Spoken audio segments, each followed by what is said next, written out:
We made this.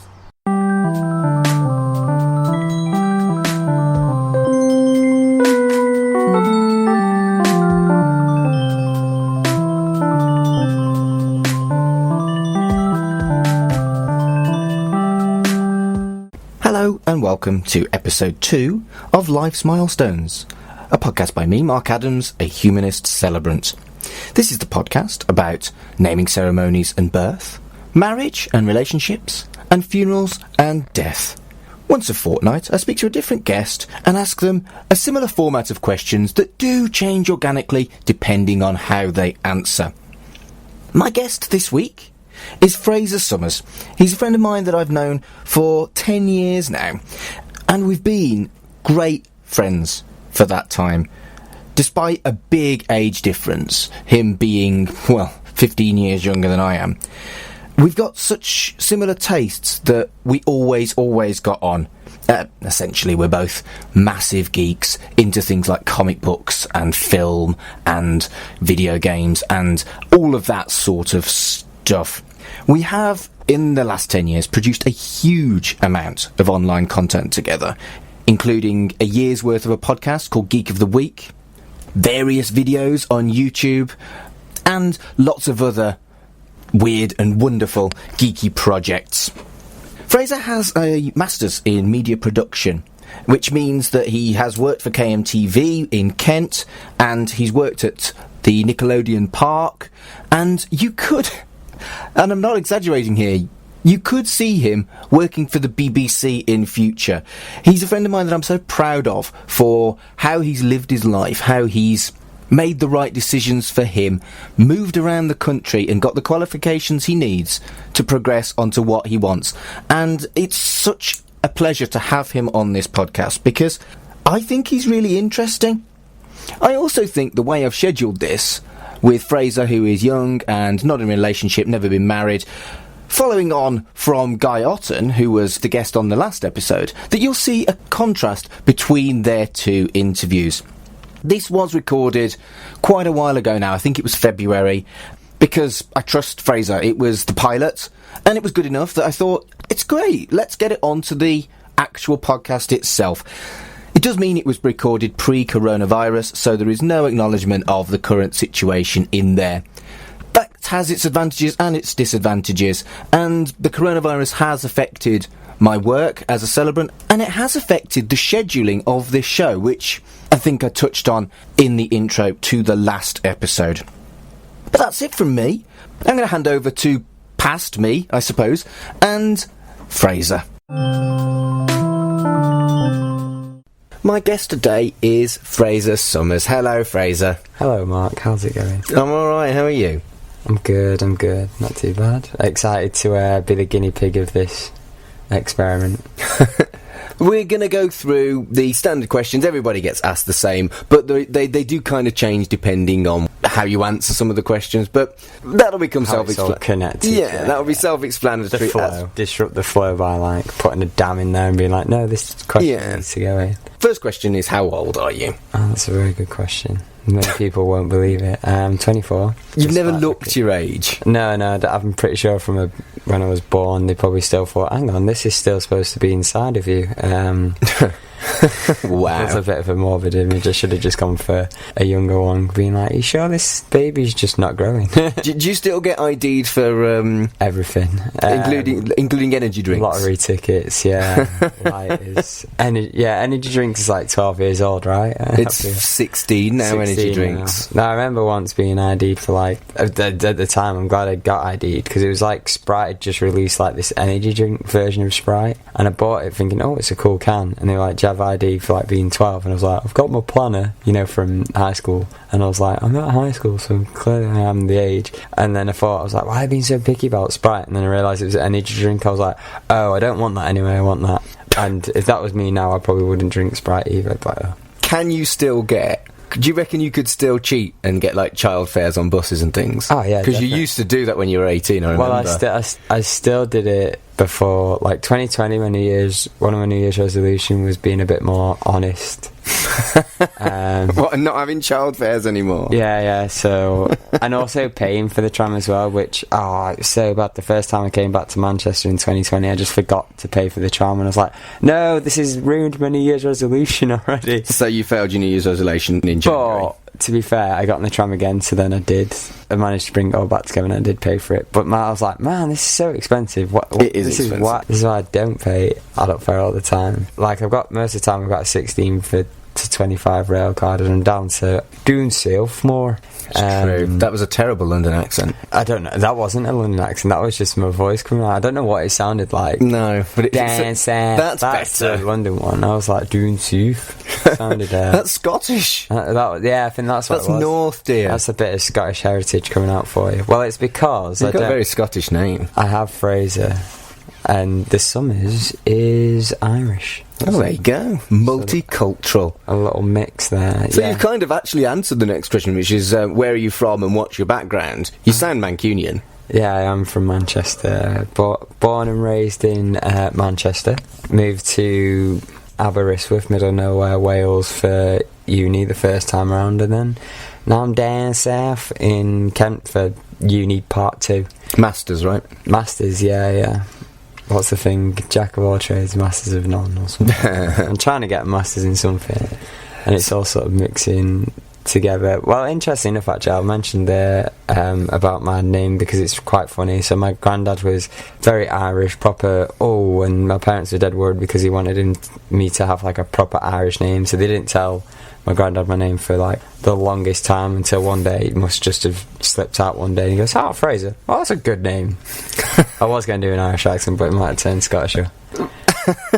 Top of the morning. Fraser, what a good name. Oh dear. So, tell me something about you that makes you interesting. I mean, I've known you for years. I did a podcast with you for 12 months. We've done loads. Are you going to say 12 years? No, just 12 months. 12-year-old. No.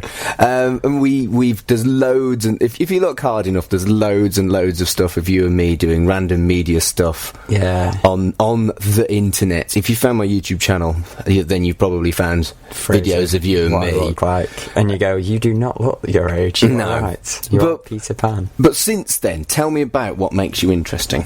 I love that because, like, when it's at the beginning when you started, that sounded a bit like a job interview. So tell me what makes you interesting. I have good skills at this, and it's like, well, now the whole point of this podcast is that I have interesting friends who do cool stuff, and I want you to tell the world what you do before I then ask you loads of really, really personal questions. Deep questions. Set you all ease, and then, now, what do you think the meaning of life is? Oh, no. What have you become? Oh, what? No, to be fair, I think most of my success in interviews is because I'd actually have the conversation we're currently having rather than being like, so many skills. And it's a weird thing when you ask someone what makes you interesting. I feel especially when you ask like a British person, because we're all quite modest in a way, and I think that's what makes it harder for like sometimes British people or just modest people in general to like write CVs or do interviews or talk to people about themselves, because it's like you're trying to boost your ego. That's kind of the point of this, is that I keep poking people to advertise themselves, really. Yeah, you're pretty cool. I wish I had like an exciting business to go on about and promote, but there's no shameless promoting here. So at the moment I'll sort of try and maybe it might be best trying to work my way backwards. So another one of my 2020 goals is to, it's more for the decade, is to be Peter Pan at a Disney theme park of some description. And at the moment I'm sort of like leading my way towards that, because where it's come from is I worked at a summer camp for the past 4 years. It's going to be 5, and you know, there's a lot of things like, you look like Peter Pan, mainly because I think it's because of the British thing, and also the fact that you don't age. Yeah, absolutely. So I think that's one of the big goals. So if you ask me this in a couple of years' time, that'll be the big interesting thing. So I'm Peter Pan at thingy. But at the moment, I currently work as a character performer at a Nicolodeon theme park in Lakeside, which is really cool. I think the technical term is that I'm friends with Patrick and Raph from the Ninja Turtles. Right, okay. Patrick's from SpongeBob and Raph is from Ninja Turtles. Don't worry, you've not been watching the wrong shows and been getting... That would be an odd crossover. Yeah, and then at the moment I'm studying journalism because I want to sort of combine the two together. I know that sounds crazy, but I want to go into like children's news reporting, like CBB Newsround. But you are on telly on a local channel, right? Yeah, on KMTV. KMTV, which is really cool. So that's my internship. So at the moment I'm doing a master's degree, an internship, and working a weekend job as a captive. And it's pretty cool because, you know, you could just do one of them and you'd be happy. And I find doing all three makes me extremely happy, but also a hell of a lot busier. Nothing wrong with being busy. But it's good, and it's good when you have, like, holidays and stuff like that to, like, break stuff up. And I think that's one thing I always try and do. I always try and keep busy. Like, when I was at uni, I would always go uni straight to camp, to uni, back to camp. And I think 5 years doing Camp America stuff or whatever it's not Camp America. Americamp, but if you go through Camp America, they will take all your money. Yeah. Before and after, like they will take a lot of money for you to go there, and then they take most of your paycheck. Americamp, it's cheaper to go there, and it's also you get your full paycheck. Oh, there you go. Didn't you used to work for Americamp at one point as well? Promoting someone else. Well, I still work for their parent company, Invasion, but that's for like when they need reps to do like uni tours. Like I might be going in one soon to Amsterdam. I've done a few to like Budapest and all across the place. So you're interested in travel journalism? Yeah. And that's the other side of it as well as like travel. Like I mentioned before with the whole like British like modest thing. I think going to America has sort of removed some modesty. It's an amazing thing. 5 years of Americamp and going and doing the whatever you want to call it, going and doing the American camps it's a phenomenon. I don't know many people that have done it once, let alone 5 times. Yeah, it gets addictive. I think I put on my Instagram bio camp addict. It's actually really funny the bio I've got at the moment because I obviously put like student, intern, journalist, then I put make believer because I'm trying to describe what I do, because obviously the way we met was through pro wrestling. Yeah, you've been a wrestler as well, don't forget that was my big adventure the last decade, and then this next decade is like Peter Pan and then job, like real job. So you don't think you'll go back to wrestling then? I don't think so, unless like I feel like something huge is gonna happen for that. Like I'm just so done of like coming back in the UK and then trying to like break in again, and it's just like, it's, you know, you chip away so much, and you're like, I feel like I've got a lot of creativity, and like if it's not being used at one point, it gets quite blocked up, and like, come on, this is, you know, it's so who knows, like I might get an opportunity when I'm in America or like somewhere else, and I feel like while I'm still young, I want to try and do as much as I can. So who knows, I'm like one of those people who like, okay, I'm 30 now, I've done everything I wanted to do that I had to do when I was young, now I'm going to go into wrestling and just be like, knock it out. Like, I think you remind me so much of me a lot of the time, because I want to do everything. I want to have a go at everything, and I want to be good at everything, and I don't want to waste any of my life, and I see that in you so much.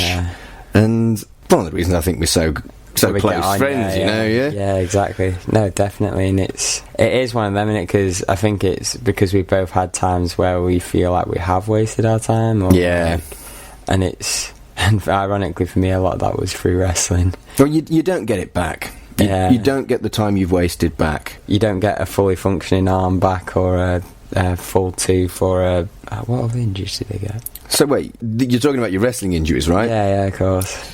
Both from training as well, not even from exciting like shows or anything like that, and nothing too exciting either as well. They weren't even like, oh, I did a triple somersault and then broke my arm. It's like doing a headlock takeover, and I think one of them was just landing and up and over, and I like landed on your teeth. Yeah, well, it wasn't like my two teeth had a battle and one tooth lost. I still carried on the rest of the match. No one would have known because it wasn't televised or, you know, even recorded anyway. It's just a training match, but you go on, don't you, I guess. Yeah. But that's the thing as well, like the wrestling thing, I was very proud of the creative stuff there, and like I'm still proud, like I'd still love for it to be shown. Like I'm very proud of the Justin Paul character. Yeah, I thought the Justin Paul character was fantastic. Sort of like millennial vlogger, could be the worst person in the world, or, you know, you could really be like, oh, love it just for the entertainment. I think it's all about the entertainment, and I think what I got from wrestling was I want to entertain people, so that part of me still stuck. So I don't see it as like, you know, I won't go, oh, it's a total waste of time. No. Because I did put a lot of years into it, and it's... I think for me... part of the Spider-Man journey as well. Spider-Man wrestled for a bit and then became a superhero, so... Well, I think for me, that the people that I meet through wrestling that I wouldn't have met otherwise, I value that probably more than anything. The reality is, you and I probably wouldn't... Well, you and I wouldn't be friends if it wasn't for the fact that we met through professional wrestling, and that's fantastic, as far as, you know... We got a very Doc Brown, Marty, Fly, like, connections, like, how did them two become friends? Like, how did this... And it's always funny when I, like, talk to people, my friend Mark, who's of a certain age. Of a certain age. And it's not that old, I'm 41, not 70. And they're like, how did, like, and it's just like... Because I used to keep wrestling a bit of a, not a secret, or be like, oh, I was in the closet, I was a closet wrestling fan, or closet wrestler, but I just didn't really talk about it that much, and then, but, oh yeah, well, I used to wrestle, and then, and like, what? And it's like, oh.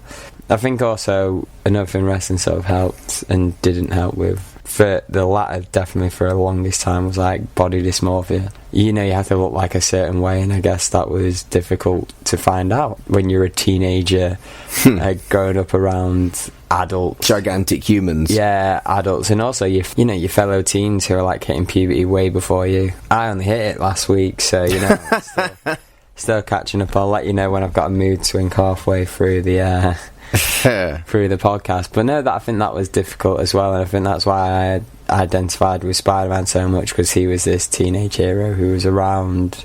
I'm very proud. I'm getting Peter Pan and Spider-Man in this, so this is just... Peter Pan and Spider-Man, your two favourite things, me, right? Spider-Pan. But I think that's why I identify... Like, because a lot of people ask me, oh, why are you so obsessed with Spider-Man? People would just be like... you know, you can give the throwaway answers, like, he's so cool, but it was that thing of, like, he was around all these big heroes, and I think that sort of helped, and I kind of wish I knew that when I was younger. Like, I don't think I was this profound when I was 15. No. And if I was, then maybe it would have been like, I would have had less issues with my body. Whereas like now it's sort of like, it's great seeing like Tom Holland and stuff like that, and you know, seeing a younger Spider-Man on screen as well as reading it in comics, because reading it in comics did help a lot, and then when seeing it in film I was like, okay, this is even more, and that's what helped me come back to wrestling for the, like, it's only a brief time that I did, but I enjoyed the shows that I did. But then what made that difficult was just like, you know, it's new faces there. It's like, how would you... it's sort of change. But yeah, to answer a long-winded thing to your answer, maybe if I'm in another country I might try and go there, Australia, America, or, and they're like, oh, you're new here, so. Yeah, one last kind of attempt at it. Yeah, but fair enough. In the UK I'd probably just chill, focus on the tougher stuff. Okay, let's go on to talking about birth. When and where and how were you born? I remember it like it was yesterday. No, looks like it too. Yeah, Bobby first. So I was born in Manchester. I can't remember the specific hospital. I think it's Withington, maybe.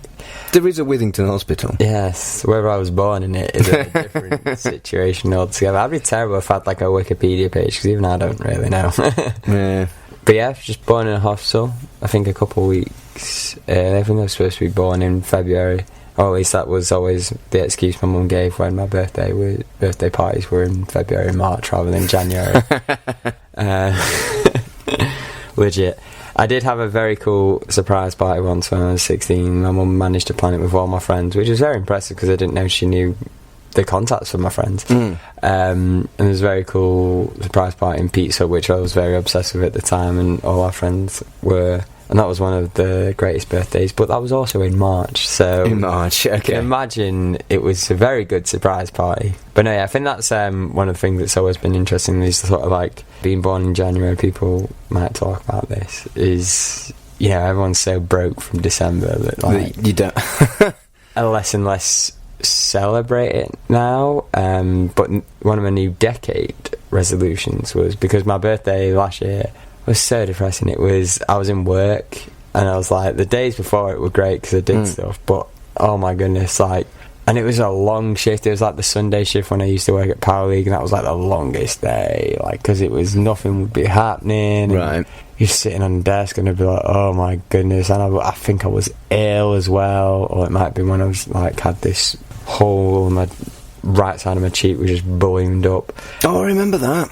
I think that might be my birthday. Or it felt like that was on a Sunday anyway, so Sundays were not good for me on that front. But yeah, so I was like, I made a point of being like, okay, each birthday now I've got to just take time for me, even if it's not doing something, even if it's not like, oh, I'll go and see a Broadway show, or I went to Budapest one year, but technically I wasn't.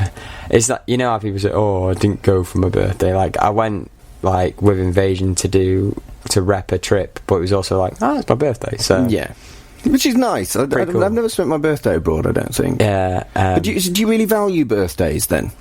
I'm trying to now. That's like my new future thing, because it's one of those things, we'll talk about this later on, I think, probably with death. It sort of stems, I think, almost from a fear, because I think when you get older, birthdays are less like a celebration, more like, oh, I'm getting older. Well, as we've established, I'm apparently your Doc Brown, and therefore significantly older. No, I made a fuss for my 40th because I thought people wanted me to. Yeah. But I only made as much fuss as I wanted to. I still did it on my terms. I basically said, I'm going to this pub, do you want to come? To everyone I know and like. And more people than I expected actually turned up, and it was really, really nice. For my 41st, I genuinely made a point of just spending time with me and my partner. I didn't want to make a fuss of it. I think it's like finding something, like just finding a day to enjoy yourself. Like I've been going on and on for the longest time about wanting to go to a chiropractor. Right. So I think that might be a yearly tradition of just going to a chiropractor or something. Birthday treat. Oh, there we go. Okay, now I'm back. I'm aligned for the new me stuff. But yeah, I guess. I mean, it's your birthday. You can do what you want, Fraser. I was also obviously the Christmas season and stuff like that. I watched the rise of the Guardians, and the big story about that is like Jack Frost. You know, he wants people to believe that he exists as well, and the whole big story is, at the end he gets. So this is very metaphorical, right? But I was thinking about like this might not happen, but if you see it on my Instagram and wonder why I've got white hair, this is why. So I was thinking about doing a yearly tradition on my birthday of spraying my hair white. Right. And this is going to be so annoying, and if you punch me in the face when you meet me because of this, I totally understand. Right. But doing a whole thing of, like people only seem to post on your Facebook wall when it's your birthday. Yes. Doing like a Jack Frost post being like, oh, this is the yearly reminder that I exist. Ooh. But that's a bit too much. But also, it is a bit of a thing on Facebook, isn't it? Yeah. But that's why I removed my birthday on Facebook. It's also meant to be apparently very good for protecting your data and stuff like that. Okay. And also, if you don't put your actual age on anywhere, because people can easily fraud you. But it's fine. Fair enough. But yeah, birthdays, trying to make them a good thing. Yeah. And I think it's just that thing of like, like Christmas and New Year, again, it's like another year's passed. Like, yeah. You're still celebrating the passage of time in a good way and sort of looking at it positive, so I'm trying to do that now. No, that makes a lot of sense. I'll keep you updated on how that goes. Yeah, do. When it goes, I'm working on my birthday again. Oh. Yeah, do you know, I don't think I've ever worked on my birthday. Yeah, I think that might be the first step, is just like, no matter what job I have, say, 27th of January, that's the day off. Yeah, fair enough. For those not including, that's my birthday. Yeah. Alright, next up, do you have any children? Not that I'm aware of. Not that you're aware of, so I'm pretty sure no. Not at time of recording. No. Okay, oh, so... no, what are you bringing out here now? No. So funnily enough, this is 6 of them. This is your life, don't worry. Are you planning on having children? Yeah. I was going to make a terrible joke, and I was going to say, yeah, I want one of each kind, so 127. Yeah, definitely. I think kids is, I've worked a lot with kids in the past, and currently will do in the future. Like I said, one of my goals is to work with CBBC, even Newsround, or like Blue Peter, that whole Peter Pan thing. Yeah, and you're great with kids as well. Yeah, and I think it's I don't know, I think it helps that I'm also a kid as well at heart, but I've got some adult responsibilities, so I sort of combine the Spider-Man and Peter Pan. So you look like Peter Pan, and you've got a Peter Pan complex. Yeah. You see, I've only got the Peter Pan complex. I don't have the looks, unfortunately. Definitely. I try and keep the responsibility side of like Spider-Man as well. So it kind of balances out quite well. But yeah, I definitely see a little version of me, or like obviously call him Peter. You would call him Peter, would you? Call him Peter. Someone was suggesting Pan as a name. No. Pan's not a name. Parker works. Parker could work, but Maybe Pan is a middle name. I think Peter covers both, though, doesn't it? Peter does it really well, yeah. I think Pete. it's just if you have that second. So little Pete. Or what happens if it's a girl? Would it be Gwen? As in Gwen Stacy or Mary Jane? I think the wife could decide then. Oh, okay. So I mean, there is a cool mix of Gwendy, because it's Gwen and Wendy. Gwen and okay. But I would never force that upon a child. No. In theory, let's say it's Peter. When you've got little Peter, will you be having a naming ceremony, a christening, or any other ceremony to welcome your child or your children into the world, do you think? See, I think before our friendship, I never really thought of this part of, like, having a child is like, oh, you have a naming ceremony or something like that. And obviously, or you can dip them in water and do the... No, you don't dip them in water, do you? You put them next to it. That's the confirmation. It's when you're an adult, well, you're a teenager and you're dipped into the water. Throw you in. A christening is where a priest will dip his hand in water and draw a cross on your forehead. Yeah, I don't really think I would, to be fair. I think I'm more of a geek, to be honest, so I might do something kind of geeky with it, but naming ceremonies usually in geek culture, usually because they're turning into a villain. Like, I wouldn't... Right. I now pronounce you Darth Pan. Darth Pan. Or something like that, and have the kid... You can't call your child Darth Pan. And have the kid raise up, or do, like, something from The Lion King, and do, like, a whole... Na Savenya. And, but, like, a geek version, so if I had, like, all my friends round in different superhero costumes, and then have my...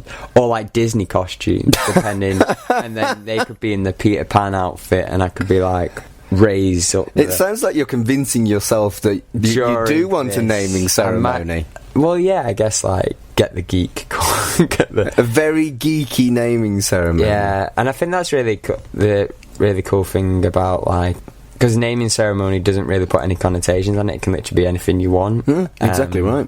I was like christening, it's like you are doing the water thing and... Or a bris, there's ritual in that as well. Oh, yeah. I guess it's a good point to mention as well, I forgot to mention before, that the camp I worked at was a Jewish camp. So, like, there's a lot of ceremonies in that. And I think that's helped enlighten me a bit with, like... I dealt with Christianity when I was in South Africa a bit, because it was huge there. Mm-hmm. Dealt with Judaism a lot in America, working in the summer camp, and then obviously being your friend, I've learnt more about humanist ceremonies. But I'm still a geek at heart, so... Yeah. I mean, do you have any faith at all? Yeah, faith, trust, and pixie dust. I think I have faith, but it's more like on the foundation. Like, it's more from, I don't know, the lessons that come from religion. Like, it's more about, like, being a good person and understanding why. And, like, I think it's been really cool, especially, I didn't get to learn that much about Christianity in South Africa, mainly because I was a bit of a buffoon and I didn't really pay attention much then. But that was really cool, like, how they sort of... how they saw Christianity, and I was like, oh, okay, that's pretty cool. Like, it was a big part, like, their morning assemblies would have that. And then at camp, it sort of had a fun sort of, the way Jewish life is just sort of embedded. Like, one of the big things is, like, spirituality and sort of, like, tikkun, heal the world and stuff like that. And there's... Yeah. I think I've taken those values into life, but not like a whole, there's someone out there looking for us. That's why we should do it. I think it's just sort of, some of the ideas in there are really good. Less the ideas about the hating people, but that seems to be what people take from it, not what's actually actually in the thing. So I think it's one of them. I think I wouldn't call myself an atheist. I think it's agnostic, and it's like, there could be something out there, but I'm not worrying my whole life about that. I'm just... You're pretty agnostic by the sounds of things. I like that, like, I'm happy this stuff exists, and it sort of brings faith to people, because what kind of horrible world would it be if we were all just like, it's all horrible. It's horrible when you're born, it's horrible when you're alive, and then it's horrible when you're thing. And I think even the stuff we're talking about, like what has come from religion, like a naming ceremony, it's a humanist sort of thing, but it does come from these other things. Well, this is the thing. Just because I'm humanist, just because people are atheists, just because people are agnostic, people have always, regardless of what their faith is, have clung to ceremonies as something where people get together to celebrate life. It doesn't need faith for it to be something really meaningful. Exactly. And for you, meaningful apparently is dressing up as Spider-Man and doing the Lion King thing. I feel like it might be Disney. It's better to do Disney. Disney. I've got quite a lot of friends. Technically, Disney now owns Spider-Man. Yeah, exactly. And Star Wars. I've got a lot of friends that are obsessed with Disney though, so I could see like an Elsa in it, or maybe just mix them all and let everyone, because some people, we could have a Star Wars section and Marvel section. So what you're saying is you're having a cosplay naming ceremony for your as yet unborn child. Yeah, it's called Peter. Do you know what? That sounds absolutely marvellous. I might even have to put this on like a dating profile. Or like when I meet the one, it's like as I propose on Disney Castle, be like, oh, BT Dub. There's a lot of this. Just play this podcast and just like, this is what you're signing yourself up for. That sounds good to me. You do know though, if I meet this girl and she's not against all of this, you'd be like, Fraser, she's not the one. Remember the Lion King. Think of Peter. Poor Peter. Remember who you are. Exactly.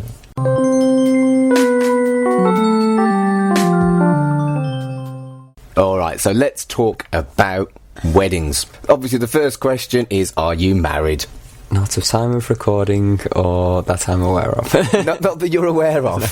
That would be an interesting one if you weren't aware of. I don't know, there was a time in South Africa where I got dragged up to the front. There was a load of ladies with their breasticles out dancing, and I danced too. I don't know if that is technically a wedding ceremony. Well, maybe you're married to all of them.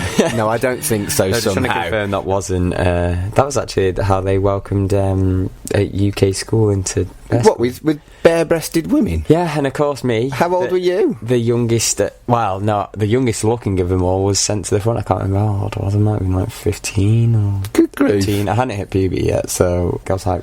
Gosh, boobs. And I think that's probably why they picked me, because all the other ones were. And I was just like, in a bit of like, alrighty then. And then it got put up to the front, and then all my mates were, oh my god, you're so close to those boobs. And I was like, yeah, that's something I'm probably going to talk about for many years. Clearly. Either on a podcast or on a therapy couch. I mean, that's an interesting answer to, are you married? But yes. No, not. So no. Not married. Do you want to get married? Do you believe in marriage? I believe in a thing called love. I'm glad. And I apologise to all the dogs that are listening. Well, I just didn't know if you wanted some radio additions to this. But yeah, no, definitely want to get married. There was this interesting thing that's come up recently with. I guess I wanted your opinion on it as well, to flip the question over to you. Okay, go on. About civil partnerships, how like now same-sex partners can get civil partnerships as well. And for me, I was a bit confused about the difference, because I always thought civil partnerships were like, this is going to sound a bit harsh, but like the government's way of sort of being like, oh no, here's your thing for now, but we're going to work on you getting like the marriage for gay people. Yeah, that's exactly what it was. Yeah, don't sugarcoat it. That's exactly what it was. That was always my opinion what it was. But now, like, same-sex people are campaigning to have civil partnership, and like, they've got it. Yeah, and it's. I mean, it's a great thing that like. It's equality all around, and it's sort of giving value maybe beyond the cynical version of civil partnerships are just marriage light. But is there a difference? There is. The essential difference was originally, yes, it was what gay people had during the interim process while we were waiting for marriage. But there was a big talk once gay marriage was brought through, whether or not civil partnerships should be cancelled as a thing or opened up to everyone. Yeah. Right. But there was a huge amount of time between those two things happening, and there's quite a lot of campaigning for it. And for me, as we know, I'm gay. I never wanted equality with a little bit of extra stuff, because that isn't true equality. Yeah. So it was a peculiar inequality caused by circumstance. So I'm glad that it's been kind of brought to an equal base again. The legal rights, there is no difference between a civil partnership and a marriage, and there is an element, or at least it's argued, that there's a pure non-religious element to a civil partnership. Right. But I'm not sure I 100% agree with that. It doesn't really fit as well, like, when you're driving away on the wagon or whatever, vehicle you go on, and it says like just married, just civilly partnered. Doesn't really have the same ring to it. Ceremony wise, particularly with a humanist ceremony, there won't be that much difference, because your wedding is made it the way you want it to be with a humanist ceremony anyway, you know. But I'm just very glad that it's an equal thing now, you know. Oh no, definitely. Like, I agreed with, like, because when it was like put to me as like equality, I was like, oh, I know, I love equality, and that sounds really good. And then, I'm glad that it wasn't just me thinking, like, because I didn't know that much about it, to be fair, because I wasn't really. It might sound like I am, but I'm not thinking that much about the wedding just yet. Although, let me just describe my favourite wedding. What would be involved in your perfect wedding?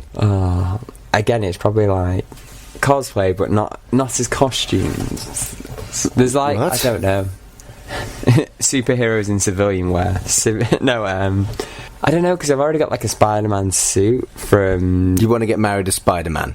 Well, maybe my Spider-Man suit, but like actual suit, not like a costume. You've got like a suit, jacket and tie that's made to look like Spider-Man's outfit. I've seen those. I think that would be pretty cool, and I've already got the Spider-Man one, and it was, I think, a bit too big for me, so I've got time to bulk up. Yeah, I think that would be really cool. Like, I guess I'm a bit of a drama queen, to be honest, so it probably would be a bit of an out there wedding. You think your wedding would be a bit more spectacular than the norm then?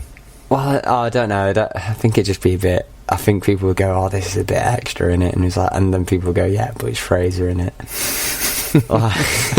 Yeah, they're like, "What did you expect? Really? Did you expect him to go to, like, I don't know, Stockport Town Hall and just be like, "Yep, let's sign the documents"? I always think of like Ted Mosby and stuff like that. You know, when it's like, "Oh, come on, this is Ted Mosby's wedding. It's got to be Ted Mosby from How I Met Your Mother, right? Yeah. The main character, yeah. Yeah, it might end up being like Ted Mosby. Go through a lot of, oh, they're the one. They weren't the one. They're the one. They're not the one. They're the one. Yeah, so I'd like to go for a nice affair. I think it would be pretty cool. Don't know what country it'd be in. Wow. You can get married. So you've thought about what you're wearing, but not where it'll be. Yeah, I guess you can get married at the Disney Castle, can't you? Or something? Yes. And I guess a lot of it would be where a significant place for the person I met. Like, if I met someone at camp, getting married at camp would be pretty cool. That would be cool. If I got married working at Disney, getting married at Disney would be pretty cool. But it's that thing of sort of like the proposal as well. Like, do you go to a significant place in your relationship when you propose, or do you go to a significant place in your relationship when you get married? Or do you do both? Like, yeah, I guess you could propose at one, like if you both worked at a Disney party, you both propose at one Disney party and then get married in front of the castle or whatever, or you recreate a Disney wedding at a cheaper venue. Of course, I might have to start saving now for this one. Yeah, and your naming ceremony, and the naming ceremony, Disney wedding. Yeah. Might just if I get my ideal house, just as a, you know, like Michael Jackson made the Neverland sort of resort. Yes. If I do sort of that, maybe if I buy Michael Jackson's Neverland resort, he's not using it, is it? Wow.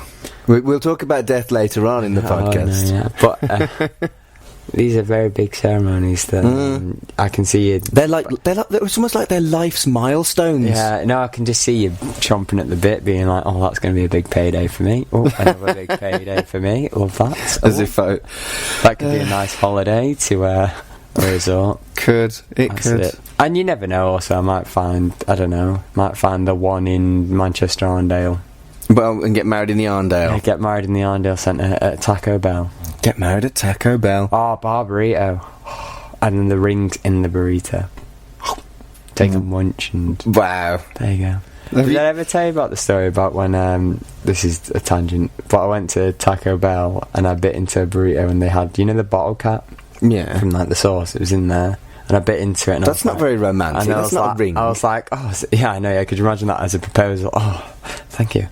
An onion ring? Oh, no, I thought it was just a really crunchy onion ring, and it wasn't. I was with Pete and Bateman, and Bateman went up and he was like, "Oh, my friend's choking," and I got free water, free voucher, my money back, and I got finished the rest of the burrito. I'd made sure there was no other bottle caps. To be fair, there shouldn't be a bottle top in there. No, and I guess that's what happens when you ask for them to take stuff out, they put that in. Because I don't really like sour cream, so I asked for no sour cream. Apparently they took offence to that. So you won't be having your wedding reception at Taco Bell. That's why when I said Taco Bell at first, I was like, I wouldn't choose Taco Bell. No. Definitely be Barbarita. Definitely be Barbarita. So what have you decided, or do you have a strong prediction on what would be the song that you have for your first dance? Oh, that's so good. Again, I think it'd be a song that's like, you know, for both of us is a big song. There's Lost Boy by Ruby B, which is like a song about like being with Peter Pan. So, I'm a lost boy. Okay. Usually hanging out with, and that'd be kind of nice. There's from Back to the Future. Any song from Back to the Future would be good. Maybe the one from the dance where, like, I'm forgetting the name right now, which is really annoying. But like Mike McFar's like, he plays the song and goes, oh, maybe you guys aren't ready for that yet. Oh yeah. You know that one. Like, that would be pretty cool. Again, it's sort of like, it's going to be a pop culture thing, and I think it's just going to be a pop culture thing that me and the wife would be interested in. One that this is for like an epic first dance, and again, this is like big budget, but you know, Greatest Showman, Rewrite the Stars. Right, okay. You know, like they have the whole routine with the ribbon and all that stuff, like the trapeze and all that. Yeah. If we were both that dedicated, I'm dedicated enough to do this, and if the other person was interested that much in Greatest Showman, which I feel like a lot of people are, it's a good film. To do the whole trapeze thing for Zac Efron and Zendaya. As your first dance? Yeah. That's How amazing. epic would that be? Because everyone's like, you know, oh, let's just put on an Ed Sheeran song, and I was like, oh, that's kind of cute. But imagine it's like, what if we and like the two of us are just there, and everyone's like, what the? That would be amazing. What the? That would be, yeah. And then everyone's like, yeah, come on, let's go dance now. Do the walk around slowly dance as a follow up to that. And then after that, just be like, right, we're done. Mics drop, and then just walk out. But yeah, I think that's the high contender. The other two were sort of like maybe nice afterwards songs, but yeah. Brilliant. If they're not into it, we can do Lost Boys, and I'll be Peter Pan. You'll be Peter Pan. Of course you will. Or Spider-Man going and making an entrance. Do the whole theme of Spider-Man. It's like, I'm saving you, MJ. Wow.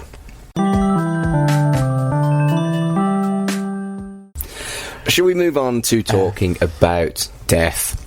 This is probably the most serious part of the podcast, and the first question is a bit of a doozy. Are you scared of death? I was going to mention this before, which is, I'm glad I didn't, because I do this a lot whenever, like, podcasts or radios. I mention stuff a bit too soon, and then, I remember that time I said this. Yeah. It was for this answer. So I think the more and more I grow up, the less and less I'm scared of death, the more and more I'm scared of growing old. Right. If that makes sense. It's very Peter Pan. Yeah, there is a theme of this conversation. Conflicts going there. And I think the reason why I'm always, like, trying to get in as much as I can, like, I want to do this now, I want to do this now, I want to do this, and trying to keep busy, is because I don't want to be, like, sitting down older and, like, my body not being able to take it anymore and being like, oh, I wish I'd done this, I wish I'd done that. And I'm more afraid of that than I am of being, like, on my deathbed and being like, ugh. This is why I said that you and I are so similar earlier on in the podcast. Yeah. I didn't do that in my 20s and have been doing that and trying to catch up in my 30s and 40s. So seeing you do it earlier does fill me with kind of like a pride, because not that I wasted my 20s, but I didn't achieve very much in my 20s. I had a lot of fun in my 20s, but I didn't achieve much, and I didn't go for things that I should have gone for. And to hear you say that and answer the question that way it's just, I know you don't identify as humanist, but it's a very humanist way of looking at things. Look at life, yeah. And that's a really nice way to answer that question. Thank you. Yeah. Again, very serious stuff. Have you ever experienced the death of a loved one? Yeah, the biggest one is probably the death of my dog, Napoleon. It was a couple of years ago whilst watching I'm a Celebrity. I was in Aberystwyth at the time. I was with my, at the time, girlfriend, and I got a load of calls from my parents and my sister. It's not unusual for my parents to call quite a bit, because sometimes they'll just randomly call and I'll be like, I'll call them back later and we'll have a conversation. But then when it was my sister as well, I was like, well, okay, this is serious. And I'm going to take a step out, like the episode of Amazon we just finished and stuff like that, and my girlfriend at the time lived at the attic, so there was a spare room, and then I just listened, and then it was like the call, it was like, it's Napoleon. I was like, soon as I heard that, I like kind of knew what it was going to be about, and yeah, like some hard tears, and like I just remember going back, like I didn't even go back to see her, and I was like I just need to head off, and then went back, like the walk back to when I was like 5-10 minutes, just bawling the whole time, and then went up straight to my room, didn't even interact with like anyone in my housemates, which is really weird because I always like stop for a conversation or whatever. Student houses are always really kind of social things, aren't they? Yeah, it took its toll on me, because he was a big part of like my growing up and all that. He was my best friend for the longest time. He's still my screensaver on my phone. Oh, yeah, I just think he's been there through me for a lot of times and stuff like that, and one of the hardest things about going to uni was like leaving him, especially like because I knew he was getting older. But yeah, and then like for a good couple of days I was like, yeah, no, I need to. I think one thing that helped was thinking about the positives and like the positive impacts he had. And then I actually, at the time, I was doing a blog every weekend. One of the days would be like, it'd be a personal like sort of, well, what I'm up to this week and what film I'm like going to watch this week, because I was making my way through the top 250 IMDb. Right. And then yeah, dedicate like a whole blog to. I remember it. A blog to the dog. A dog blog. Dog blog. I remember. The girlfriend at the time was not happy about that, because I didn't talk to her about that. I didn't talk to anyone about the fact that my dog had passed away. I thought that was like sort of my thing. And then and then it was out there. But I think the support sort of just letting it out sort of helped, and obviously then people give the messages, because obviously like people give out messages to sort of to offer some support in any way they can. But I think sometimes the biggest thing is to just sort of like take time by yourself, or sort of post, or like creating something in the memory of your dog. And I think people handle grief in different ways, and the way you described isn't unusual, but the way your girlfriend reacted also isn't unusual as well. I think people expect you to come to them when perhaps that's not sometimes actually what you need. Yeah, exactly.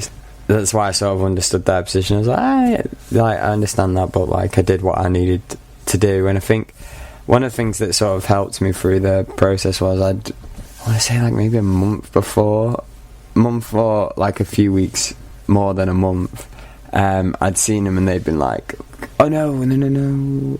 Yeah, it was a couple of weeks before actually, and they were like so ill, like Napoleon wasn't moving at all, like and this dog was a very hyperactive dog. If you ever met Napoleon, like I met Napoleon, he took you for a walk, you didn't take him for a walk. Everywhere. Like the reason why I'd get into running was because of him. He's like, he helped my football career, my footballing and exercising and wrestling very much, in my cardio, because I would run with him.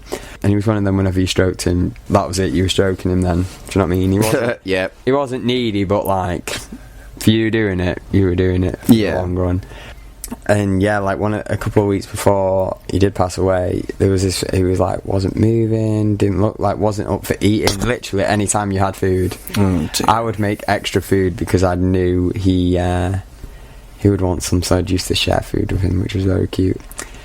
But it was getting really upset, and I didn't want to go back to uni, because I was like, I hate to see him like this. But like, it was dead cute, because like the last day or so or something, he actually like got up and sort of like showed last, and I'd like to believe that he knew that he was going soon. And I think animals kind of do a lot of the time, and he sort of, that was his last sort of, and we had like a last sort of day together where we got to do stuff that we used to do, and that like it made me feel so much better. I was like, okay, he did that for me at the time as well. I felt really bad. That's what helped me go back to uni, was like, look, he did like a little thing.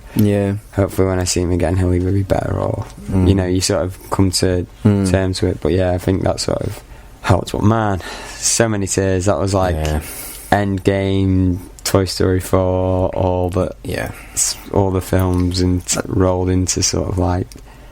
And I'm glad you talked about Napoleon, because maybe people who've never had a pet that they were close to don't understand, but losing a pet is horrendous. The grief involved. If you've never lost a pet, or you're not a pet person, if you're not a pet person, then you can't understand it. And I think people underestimate how traumatic the loss of a dog or a cat or a rabbit or a snake, whatever your pet is.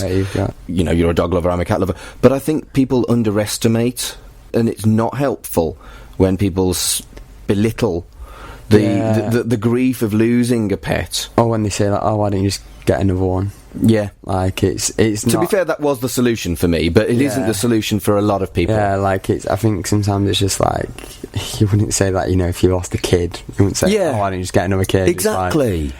It's like if that works for some, that doesn't work for all. And I think, like, my family we haven't decided, like, wanted to get another dog and stuff like that. And something, I think everyone in my family that I know of anyway, connected first family, like my mum and dad, and then like grandparents and that, have always had like a dog in their family growing up. So I think that would be something, if I was to have a family, would be, if tell you what, there's a girl listening to this podcast who either thinks I'm their ideal man, or just thinks, man, this guy's so needy. No wonder he's single. Disney wedding, Disney naming ceremony. Dog. Sorry, Marvel wedding, Disney naming ceremony, and a dog.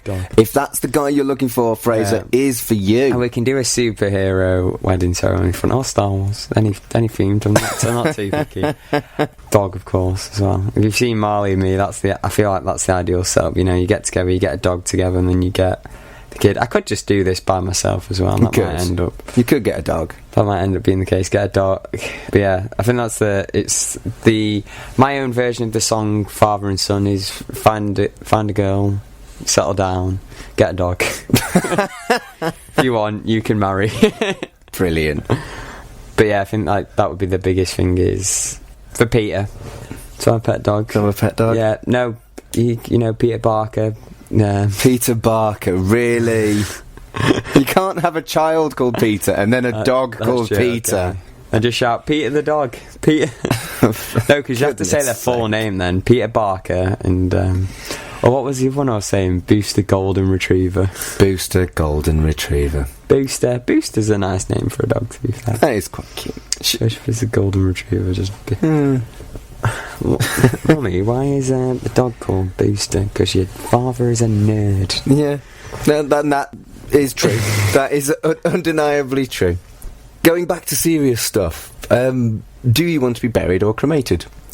So there's this cool thing that I should really research the whole process behind it, because I think it's very similar. It might be similar to cremation, to be honest. But there's this new thing they're doing now where they can turn your body. I think they do some science to it. They do some science to it, and they basically turn you into like a seed for a tree. So like you become a tree in a way. Oh, okay. Yeah, which is pretty cool.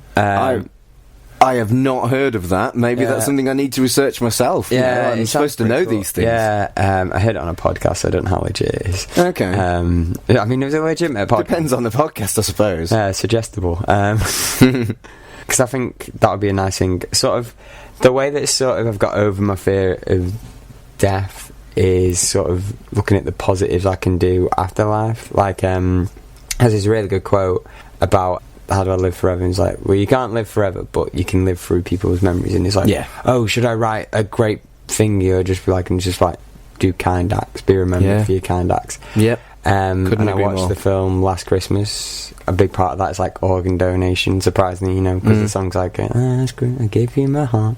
So I've gone more and more with sort of like, okay, be an organ donor and then try and do something good for the environment. So this tree thing is either they turn you into a tree or they bury you, and then instead of having a tombstone you have a tree. Both are legit. I might do both. Well, fair enough. I'll be a tree with a tree as a tombstone. So, okay. Because I think the cool thing is, like, obviously with tombstones people carve stuff in there, but with a tree you can keep carving stuff. Yeah. Like PP hearts, WD Peter Pan hearts, Wendy Darling. You can do okay. Whatever you want, or stuff like that, or, you know, cute things can sort of be like added to the tree. Obviously sometimes the tree might need to be cut down and like replaced, but I think that would be a nice eco-friendly alternative. No, fair enough. Alright, so what reading do you think you'd like to have read at your funeral? Again, it's probably sort of like Peter Pan has a lot to do with death, because it's he does. The story. Well, the story is about being scared about growing up and or death, isn't it? Yeah, and sort of like the whole thing of like Peter Pan helps take kids to heaven or whatever. There's different interpretations you can get. So I can imagine seeing a lot about that, a lot of Spider-Man stuff in there as well. And I think sort of the deeper stuff from it, but also people be like, oh, you know, I'd want my ceremony to be, again, like my wedding, like naming ceremony was like, it's extra, but it's Fraser, so like... So something a bit more... What do you expect? A bit more spectacular than the norm, and certainly not as sombre as funerals tend to be. I think, like, one of the quotes from Peter Pan is like, to die would be an awfully big adventure. There's also the version, to live would be an awfully big adventure, which I'm planning on getting on tattooed on my foot, which is... Get it done. Gonna be interesting. I know a good tattoo artist. I'll send him your way. So that would be that'd be interesting. But yeah, and I think another big part of like, because I think it's all about the speeches. Jim Carrey does incredible speeches, and he's another big influence on my life. I've said to people before that if I had the choice between playing Peter Pan, Spider-Man, or Jim Carrey in like a biopic, I'd pick Jim Carrey. And they were like, wait, really? I was like, yeah, he had a huge impact on me. Fair enough. But like a lot of his speeches are pretty cool. Like it's like you can fail at something you don't love, so you may as well give something you love a try. And it sort of talks about like how his father went for the serious job and then got made redundant and stuff like that. So I think something like that. So you'd maybe want some life lessons stuff sort of in like it, inspirational stuff and stuff like that, like, rather than a sad poem about. Yeah, so like it's like I like that. Fraser was happy because he gave all these things he did a try and sort of like hopefully inspire someone. Again, it's sort of like passing on good memories, and I think the stuff that would have helped me if I was grieving, like I wouldn't be like, oh, I can't believe he died from trying to be Spider-Man and Peter Pan and actually jumped off a bridge. That's an idiot. Yeah. But like, oh, that's a really cool message he's got. Like, yeah, Uncle Fraser did all that. That's pretty cool. And he was like, sorry, we don't want you to be a lawyer, and if you don't want to be a lawyer, that's okay. Fair enough. I like that a lot, or something like that. And what music would you want for your entrance, your reflection, and the exit? I mean, by the sounds of things, you want an outside wedding, so maybe someone would have to bring a portable speaker or something for this. Someone coming out with like a speaker, like, the boombox resting on the shoulder. I mean, you could have a boombox, or you could have something, something that is from a decade that you were born in. Oh my goodness, if you can raise my arm so I'm holding the boombox. Right. So okay. That would be terrifying, actually. So what music would you like on your boombox? Again, it'd probably be music from pop culture, so like films and stuff. There's a cool song from How I Met Your Mother that's like The Funeral, and it's from like the funeral episode. Okay, right. That would be cool. I'm resisting the urge to say the joke answer of another one bites the dust. That I have heard that's been played. Or the music that goes when everyone gets snapped away on in Avengers Infinity War. That's perfectly legitimate. It's your funeral.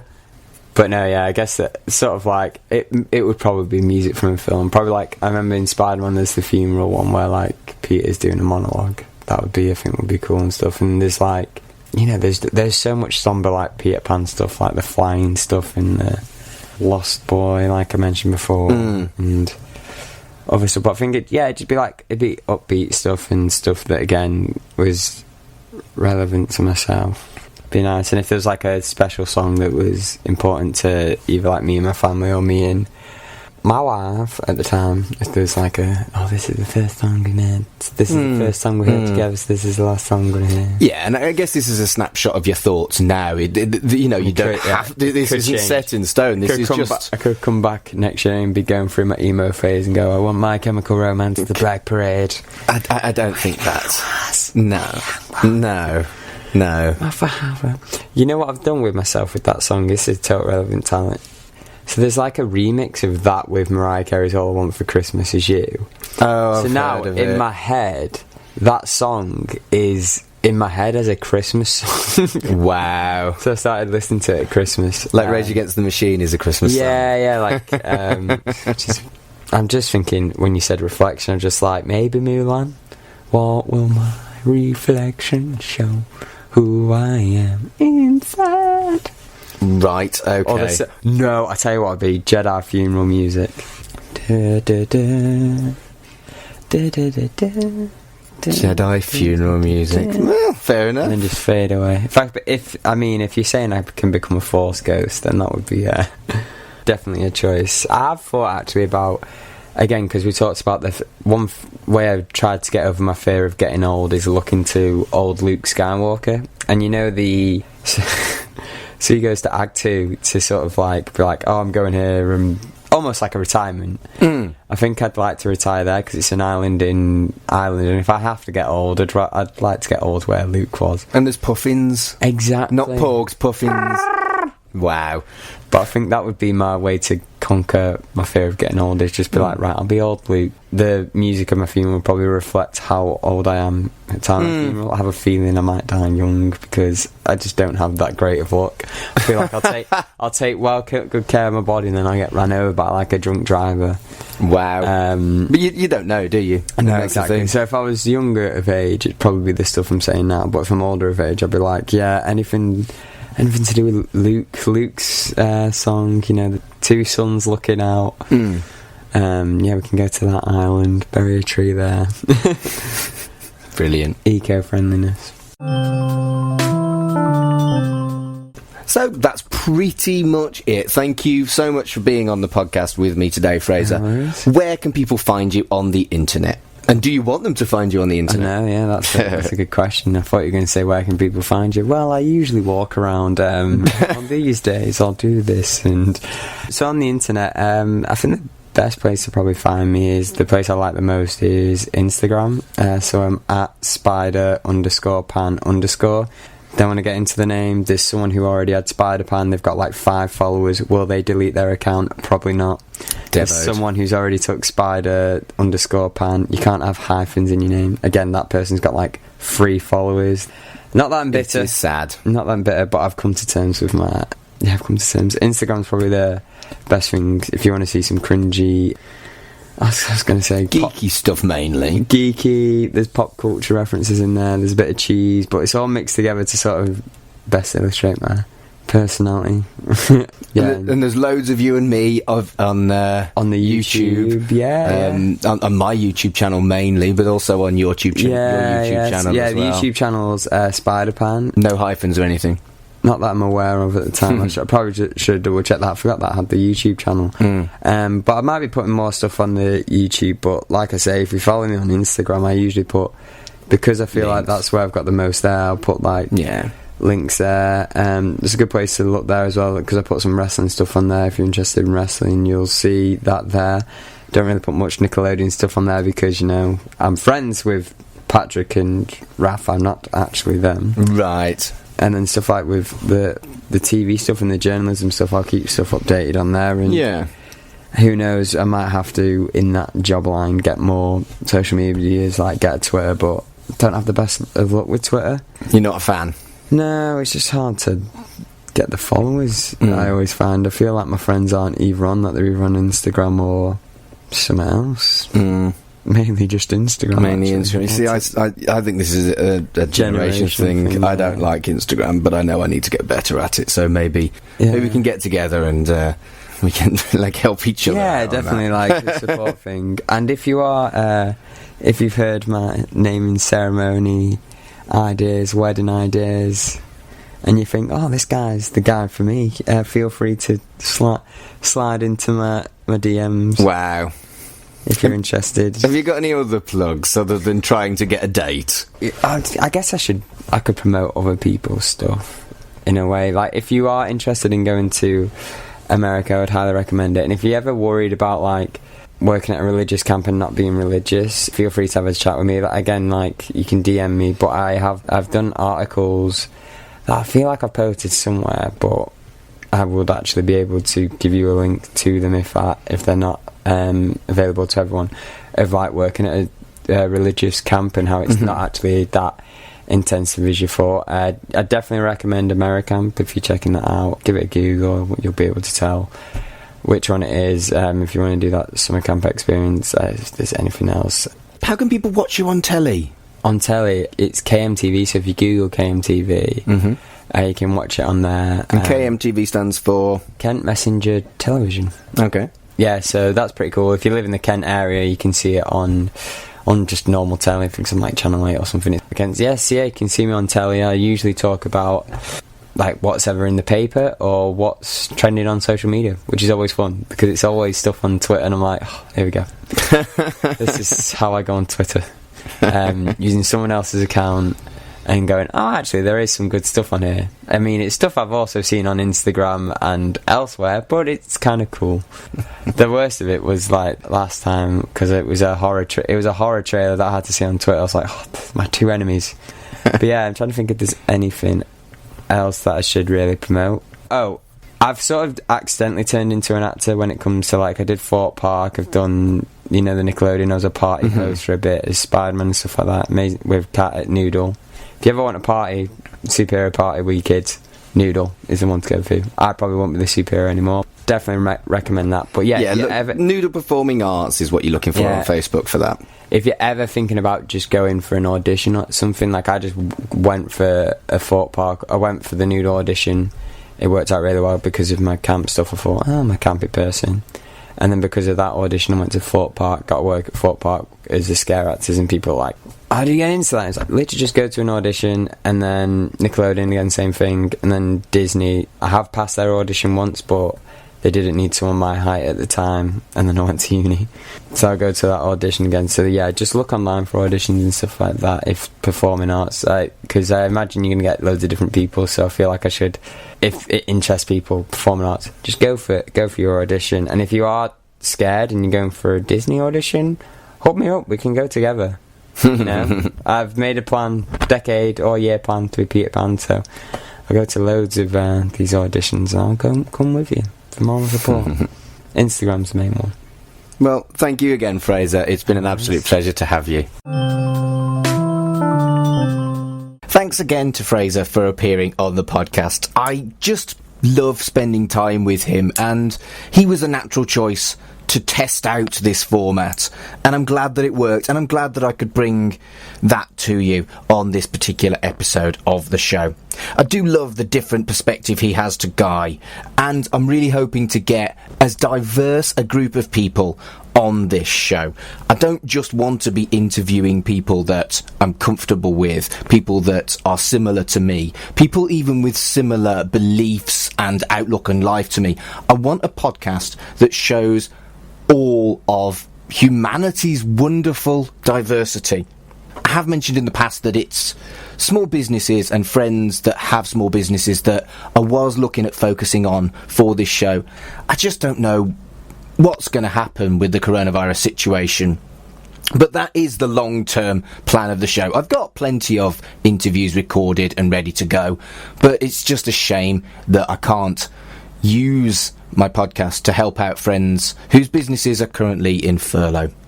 That being said, the coronavirus has affected me and my business, not necessarily a negative way, but obviously I can't do marriages at the moment, and I've had more funerals regarding the coronavirus, and I felt like I wasn't doing enough. I felt like I was bored and wasting my time, so I launched a ridiculous project, really, of a daily podcast. And if you enjoy me rambling on about random stuff, I have a different guest every day on this podcast, and it's been going for the last month and a bit. So if you want more of me, with perhaps more frivolous selection of topics such as Red Dwarf or Disney Plus or pandas or the planet Mars, or a few wrestling related things, have a look at Don't Say the C Word. That's also on the We Made This Podcast network. All the links you need are Don't Say the C Pod on Twitter. And that's all I've got time for this time on Life's Milestones. Looking forward to seeing you on the next episode. Life's Milestones is a podcast by me, Mark Adams. Follow me on Twitter at MarkAdamsHC. That's also my handle for Instagram. If you're looking for my website, it's www.humanist.org.uk/Mark Adams. If you're looking for my Facebook, it's Mark Adams Humanist Celebrant. All the information on how to use me as your celebrant is there. The show's social media is at Life's Milestones on Twitter. Other than that, I am just using my celebrant contacts for the show. Thank you for listening, and we'll see you next time.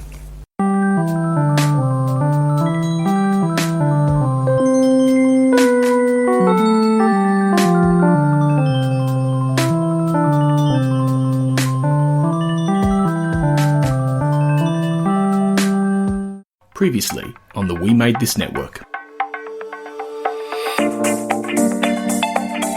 The Muscles from Brussels. Very difficult times thanks to Bruce Lee, who makes or a brain aneurysm. That which is debatable. We're not really sure. Yeah, well, like, is he hallucinating? Is he actually seeing Bruce Lee? I don't know. There's a lot to unpack there. Yes, we will get to it. Okay. Don't say the C word. And I think Birdemic, it's so bad. I've seen like student films on like training on courses and examples and rough cuts that are just simply much, much better than what Birdemic presents you with. Yeah, the students have more budget than they did apparently. I swear those birds are animated GIFs. And in addition to that, you can tell that they're copied and pasted. Yeah. For anyone who hasn't seen Birdemic, it is basically a shit version of Hitchcock's The Birds, with less plot, less tenseness. It's just shite, but because it's shite, it's entertaining. The Movie Palace. On a more kind of abstract point, I guess, I mean, just personally speaking, how important do you think films are to us, I mean us personally or people generally, at a time like this? Very important, I'd say. What do you think? So I think films, and classic films especially, offer two things in particular. It offers us a way to escape from our reality, and for us, and the opposite side of that, it allows us to process our emotions. Check out all of these shows and more on the We Made This podcast network.